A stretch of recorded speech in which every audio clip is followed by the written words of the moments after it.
का आहे याच्या तर खरं चौकशी झाली पाहिजे. निवडणूक आयोगाने यावर जर चांगल्या म्हणजे पारदर्शक पद्धतीने जर विचार केला तर डायरेक्ट नेत्यांच्या खिशातून पैसे न जाता बजेटमधून सरकारच्या तिजोरीतून पैसे देऊन मतं ओढण्याची व्यवस्थित प्रयत्न झालेला आहे.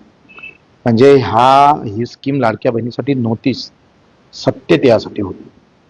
आणि मग सत्तेत येण्यासाठी त्यांनी 1 ते 2 महिन्यात 1 करोड लाडक्या बहिणीची कुठल्याही विचार चौकशी त्याची कोणी चाचपणी न करता पैसे जाहीर देऊन दिले. आता मग याला जबाबदार कोण आहे? तुम्ही निकष न पाडता जेव्हा पैसे त्यांच्या खात्यात टाकले आणि आता तुम्ही सांगता त्या पात्र नाही आहे.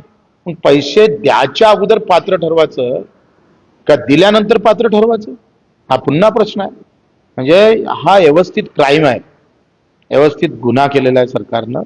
आणि आता त्याच्यातून पुन्हा बजेट आता बजेटमधला येणारा सगळा अडचणीचा विषय हाती घेऊन आता लाखो आमच्या बहिणींना त्याच्यातून बाहेर काढेल, मतं घेऊन घेतले आणि आता पैसे पण बंद करणार.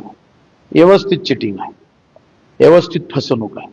आणि ही केलेली फसवणुकीच्या विरोधात ज्या लाडक्या बहिणीचे पैसे बंद झाले त्यांनी खरं तर रस्त्यावर उतरणं गरजेचं आहे.